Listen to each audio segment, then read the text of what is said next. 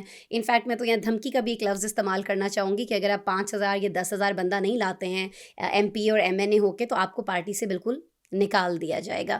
تو یہ ساری چیزیں، پہلے یہ کہنا کہ وہ ایک باپردہ خاتون ہیں ان کو سزا نہیں ہونی چاہیے ہے، اور دوسرا پھر یہ کہنا کہ وہ ایک گھریلو خاتون ہے ان کا سیاست سے کچھ لینا دینا نہیں ہے، لیکن پھر ان کا باہر آنا، سیاست میں اس طرح سے ایکٹیو ہو جانا، احتجاج کی اتنی بڑی تیاری کرنا، اس کو کیسے دیکھ رہے ہیں؟ دیکھیں یہ بڑی افسوسناک بات ہے.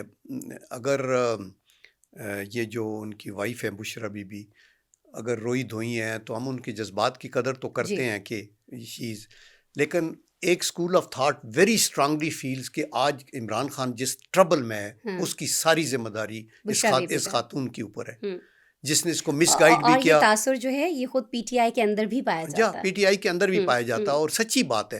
یعنی ابھی حال ہی میں بھی جو انہوں نے ایک بیان دیا ہے ٹی وی پہ آ کے، جس میں سعودی عربیہ جیسے امپارٹنٹ ملک کا ذکر کر دیا، اور یہ کہا کہ انہوں نے کہا تھا کہ یہ کدھر اس کو لے کے آ گئے ہیں آپ، یہ تو شریعت کے خلاف ہم لانا چاہتا ہے وغیرہ وغیرہ.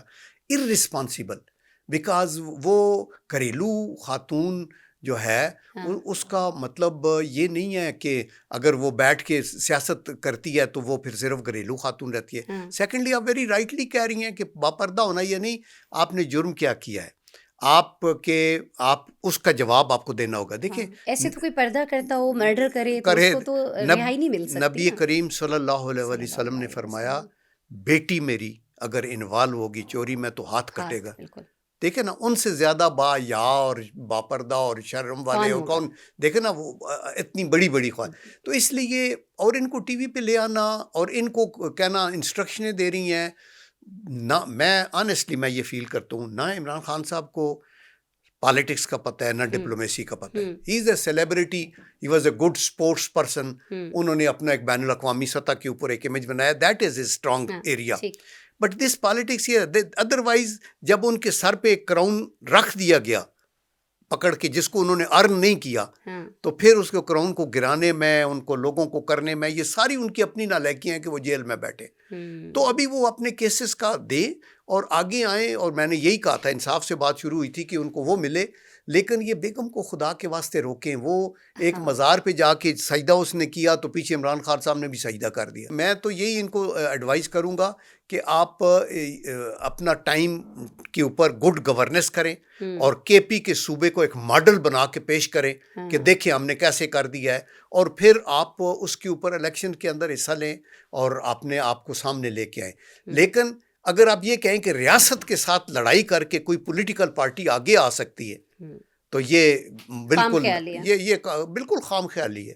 اس کی وجہ یہ ہے کہ آپ نے ہر کسی کو اس کے اوپر ٹارگٹ کے اوپر رکھا ہوا ہے، تو وہ مطلب ہے یہ ٹھیک نہیں ہے. کیسز اپنے لڑے اور جینوئنلی ان کے اوپر ریلیف لے اور پھر باہر آئے اور اپنے رویے میں تبدیلی کریں. یہ نہ کہیں کہ باہر پہ وہ نہیں کریں گے آپ، میں نہیں مانتا، میں آپ سے ہاتھ نہیں ملاتا، آپ مجھے شودر سمجھتی ہیں، میں بات نہیں کرنی، کٹی کر دینی ہے. تو یہ پالیٹکس میں تو یہ چیزیں نہیں ہوتی نا، بیٹھ کے بات کرتے ہیں. ابھی میں وہ پھر خود عمران خان کہتے رہے ہیں کہ ایون جو بڑی سی بڑی جنگیں جہاں پہ جاری ہیں وہاں بھی اگر ٹیبل ٹاک ہو جائے تو جنگ تک ختم ہو سکتی ہے. جی ہم لڑائی لڑ رہے ہوتے ہیں نا، خاصا کوئی جنگ نہیں جب ہے، سیز فائر ہوتا ہے درمیان میں تو وائٹ فلیگ لے کے دونوں طرف سے جو آپس میں ایک دوسرے کو گولیاں چلا رہے ہیں بیٹھ کے بات کرتے ہیں کہ جی یہ رولز ہوں گے. تو یہ تو ایک ڈیموکریٹک سیٹ اپ میں ہر بندے کو آزادی ہے بولنے کی. آپ کے پاس پارلیمنٹ کا فورم موجود ہے، آپ کے پاس ایک صوبے کی حکومت موجود ہے، آپ کو لوگ ویلکم کر رہے ہیں، آئیں بات کریں. آپ کہتے ہیں نہیں ہم نے اسٹیبلشمنٹ سے بات کرنی ہے، تو آپ پھر اس اسٹیبلشمنٹ کو بھی کنٹروورشل بناتے ہیں. آپ نے پہلے بھی بنایا جب آپ نے کہا کہ وہ آنے والے ہیں، ہم ابھی آ جائیں گے اقتدار میں، اور آپ اقتدار میں آ گئے راتوں رات. پھر جب وہ پیچھے ہٹے تو آپ نو کانفیڈنس ہوا، تو پھر آپ نے انہیں کو کہا کہ وہ جو ہیں وہ یو ٹرن بھی تو بہت جلدی بڑی لیتے لی ہیں ہے. نا، تو یہ بڑی افسوسناک باتیں ہیں. بڑی افسوسناک سچویشن ہے، لیکن لائک وی ہوپ کہ آئندہ جب ہم آپ سے بات کر رہے ہوں اسی اسٹوڈیوز میں تو سچویشن بہتر ہو پاکستان میں انشاءاللہ پولیٹیکلی. بہتر ہوگی. آئی تھنک اسی نوٹ پہ اس کا اختتام کرتے ہیں ہماری آج کی نشست کا، آج کی گفتگو کا. ناظرین، جناب senator lieutenant general retired Abdul Qayyum صاحب ہمارے ساتھ موجود تھے. تصانیف ان کی بہت ساری موجود ہیں. انہوں نے مجھ سے پرومس بھی کیا ہے کہ اپنی بکس جو ہیں وہ مجھے گفٹ بھی کر رہے ہوں گے جلدی، اور ساتھ ہی ساتھ یہ اپنا جو سلسلہ ہے کالمز لکھنے کا وہ جاری رکھیں گے، تاکہ میرے اور آپ جیسے لوگ جو ان سے بہت کچھ سیکھتے ہیں، اور خاص طور پر یہ کہ کوئی ایک شخصیت جو ہے وہ ایک ہی کام کامیابی سے نہیں کر سکتی ہے، وہ بہت سارے کام بہت کامیابیوں سے کر سکتی ہے، جس طرح سے جناب کر رہے ہیں. خیر، ان کا شکریہ ادا کرتے ہیں، آپ سے اجازت لیتے ہیں. دوبارہ ملاقات ہوگی کسی نئے پروگرام، کسی نئے سیگمنٹ میں. اپنا بہت سارا خیال رکھیے گا. اللہ نے کے بعد.